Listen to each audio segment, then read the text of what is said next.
Hey everybody, this is me, audiebearz, and this video is on a little bit more serious of a note than my normal videos. And this is an update video on my mom, so let's just jump right into that. So a few years ago, I believe it was like 4 years ago, my mother was diagnosed with cervical cancer. None of us in our family knew what that was. And it started to get worse, so she had an emergency operation surgery, and she started her chemo and her radiation. It came back the next year, and same thing, she got chemo, radiation, I think she got a surgery, and that happened a few years in a row. And then finally, they're like, oh, she's fine, she's cured, and everything was good, and she started feeling a lot of pain. So she went to her doctor, and her doctor said, it had spread. It was all through her lymph nodes, which are part of your nervous system that connect pretty much your whole body. So your brain, knows what to tell the rest of your body, I guess. And so it was really bad, and she just I think she told us 2 weeks after she found out, or 2 months. Yeah, 2 months after she found out, she told us that, it was going to be fatal, she was going to die from this. And that was really hard for us to hear. Me and my brother and my sister, the whole family, was just so hard to hear. Because, she'd been ongoingly fighting cancer, and then all of a sudden, she'd lost. So, I think it was another 2 months after that, she decided, she didn't want to just sit there and wait to die. So she decided to do this trip down the Ganga, and I talk about that a little bit more in one of my other videos, so if you're interested, check that out. It should be on my channel again. And so she did this trip down the Ganga River in India to raise money and awareness for cervical cancer, which was the type of cancer she had, because in India it's such a common thing, and so many mothers and so many women die from it.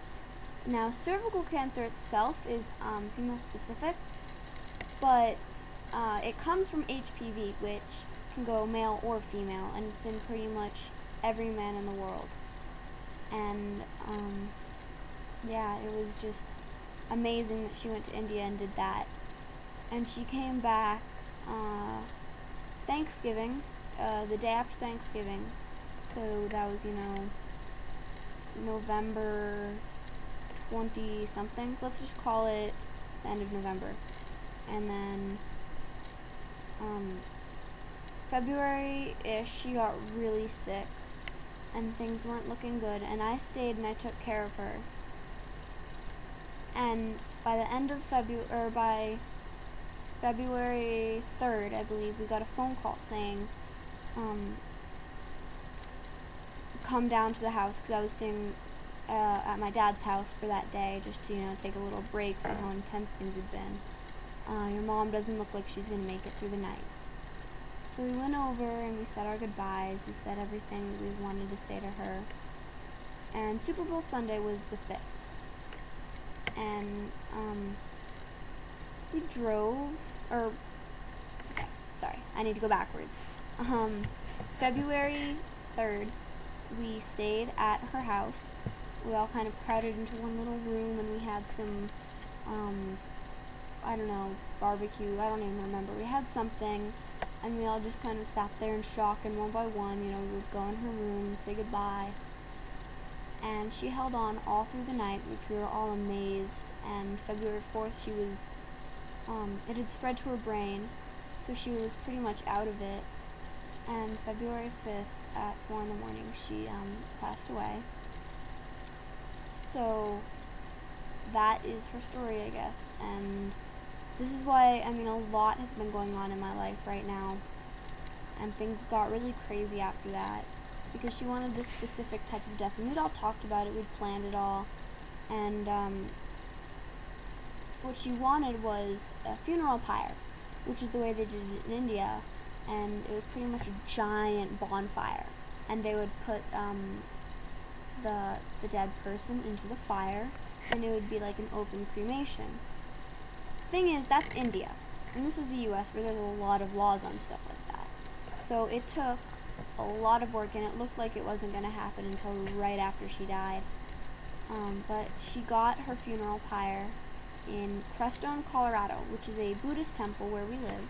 And my mom's Buddhist, so that was very important to her. So, yeah, that is my mom's story, and I hope you like it. I will put some pictures and a little bit more about her story, and in the description, I promise this time I will put a lot of links in there. So, I hope this kind of explains the lack of videos during certain periods of time.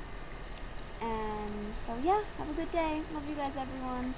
And I don't mean to end on such a sad note, but the Gardasil vaccine will prevent you from getting cervical cancer. And tell your moms to get PAPs. And PAP smear will detect cervical cancer, and she'll know more about that. So have a good day, everyone. Bye.